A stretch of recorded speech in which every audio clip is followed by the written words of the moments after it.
Hello, welcome to analogue टेकी। आज की इस वीडियो में हम देखने वाले हैं रिलेशनल ऑपरेटर्स इन मैटलैब के बारे में। तो कितने ऑपरेटर्स होते हैं रिलेशनल ऑपरेटर्स के अंदर, वो हम देख लेते हैं पहले।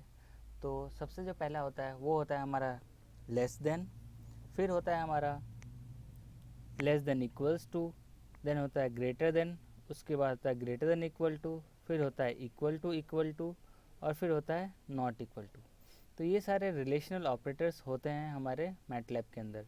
इसके अंदर हम क्या कर सकते हैं, एक दूसरे के अंदर यानी वेरिएबल के अंदर या फिर मैट्रिक्स के अंदर रिलेशन निकाल सकते हैं। उस रिलेशन को हम आइडेंटिफाई कर सकते हैं कि वो रिलेशन सेटिस्फाई हो रहा है या नहीं हो रहा है, यानी कि वो कंडीशन ट्रू दे रहा है या फॉल्स दे रहा है।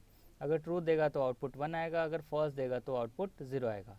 तो चलिए इस चीज़ को समझने के लिए हम कुछ वेरिएबल ऑपरेशंस करते हैं और कुछ मैट्रिक्स ऑपरेशन करके हम देखेंगे कि ये ऑपरेटर्स काम कैसे करते हैं और इसका आउटपुट कैसे आता है।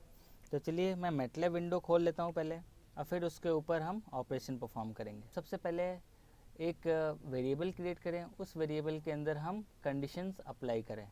तो आइधर हम वेरिएबल ले सकते हैं या डायरेक्टली हम वैल्यूज़ लेके ऑपरेशंस परफॉर्म कर सकते हैं। तो चलिए मैं डायरेक्टली वैल्यूज़ लेता हूँ।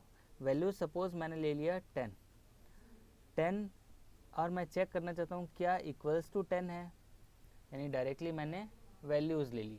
तो अगर मैं एंटर करता हूँ तो यहाँ पे आंसर आ जाएगा 1, यानी कि ये जो कंडीशन है, जो रिलेशनल ऑपरेटर है वो सेटिस्फाई हो रहा है और यहाँ पे आउटपुट दे दे रहा है 1। सिमिलरली अगर इसी में मैं एंटर करूँ क्या 10 इक्वल्स टू 1 है, तो ये नेचुरल सी बात है, ये फॉल्स स्टेटमेंट है। तो फॉल्स स्टेटमेंट है तो उसका जो आउटपुट आना चाहिए वो 0 आना चाहिए, तो वो हमारे पास आउटपुट आ गया 0। सिमिलरली अगर मैं चेक करना चाहता हूँ कि वेदर हमारे पास 67 ग्रेटर देन 50 है, तो ये कंडीशन हमारे पास ट्रू आएगा, तो आउटपुट 1 आ जाना चाहिए। सिमिलरली अगर मैं रिवर्स कर दूँ कंडीशन, तो अब ये कंडीशन ट्रू नहीं है, तो आउटपुट हमारे पास 0 आ जाएगा। तो ये तो वह इंडिविजुअल हम ऑपरेशन परफॉर्म कर सकते हैं डायरेक्टली वेरिएबल्स पे या वैल्यूज़ पे। लेकिन जब आती है मैट्रिक्स की बात, तो मैट्रिक्स पे कैसे परफॉर्म होता है, तो चलिए एक बार मैं क्लियर स्क्रीन कर देता हूँ और मैट्रिक्स देखता हूँ। तो मैट्रिक्स देखने के लिए हमारे पास सबसे पहले मैट्रिक्स होना चाहिए जो हम क्रिएट करेंगे। तो मैट्रिक्स मैं क्रिएट कर रहा हूँ एक मैजिक कमांड से। तो मैजिक कमांड क्या करता है, एन का एक मैट्रिक्स जनरेट करके दे देगा। तो मैजिक अगर मैंने 4 किया तो यहाँ पे देखिए 4x4 का मैट्रिक्स जनरेट होके आ गया। सिमिलरली एक दूसरा मैट्रिक्स लेता हूँ जिसके अंदर 4x4 ही जनरेट करना है, बट अब मैं वैल्यूज़ लेना चाहता हूँ रैंडम इंटीजर।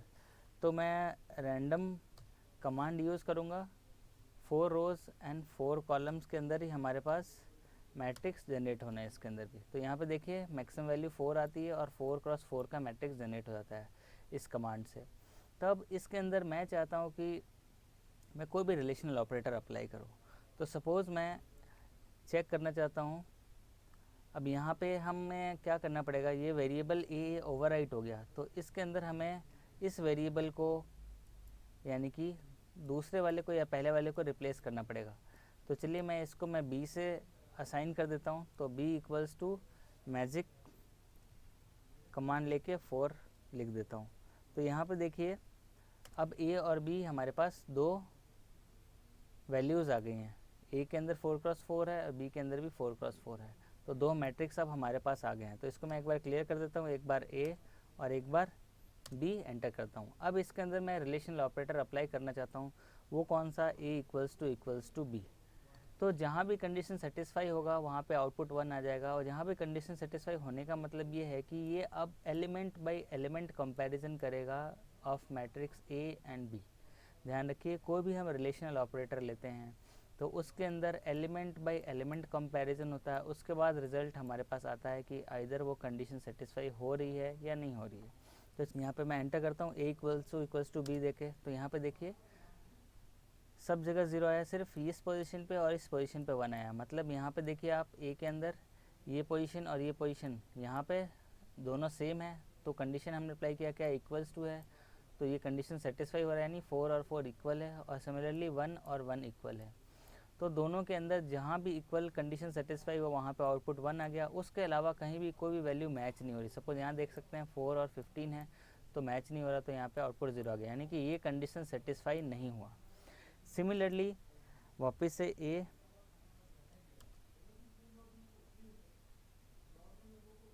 इसको और सिंप्लीफाई करने के लिए एक छोटा सा मैट्रिक्स ले लेते हैं। तो उसके लिए पहले मैं क्लियर कर देता हूँ स्क्रीन के अंदर से सारी वैल्यूज़, तो क्लियर ऑल कर दिया और क्लियर स्क्रीन कर दिया।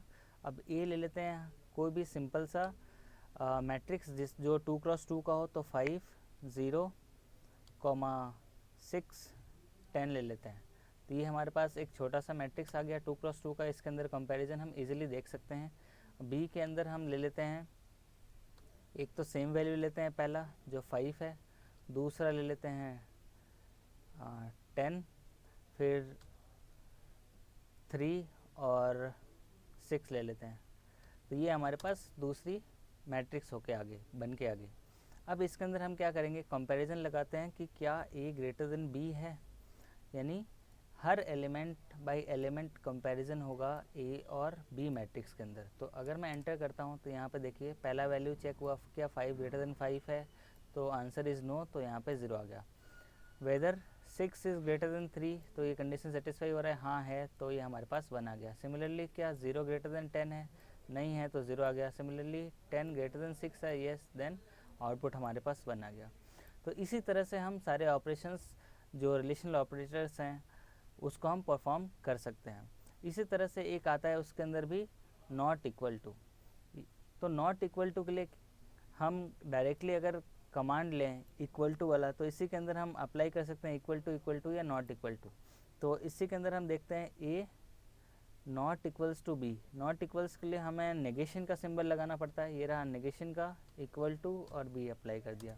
तो यहाँ पे देखिए सिर्फ पहला एलिमेंट ही हमारे पास इक्वल है, उसके अलावा सारे एलिमेंट अलग अलग हैं। तो यहाँ पे ये रिप्रेजेंट कर रहा है कि ये पहला एलिमेंट सिर्फ इक्वल है, उसके अलावा सारे एलिमेंट अलग है। तो जो भी अलग अलग हैं यानी नॉट इक्वल हैं वहाँ पे आउटपुट हाई आ जाए, और अगर इक्वल हैं तो 0 आ जाए। तो इस तरह से हम रिलेशनल ऑपरेटर का यूज़ कर सकते हैं इंडिविजुअल एलिमेंट पे या फिर पूरे n×n मैट्रिक्स पे। तो ये वीडियो कैसा लगा प्लीज़ कमेंट कीजिए और हमारे चैनल को सब्सक्राइब कीजिए। मिलते हैं अगले वीडियो में। Thank you.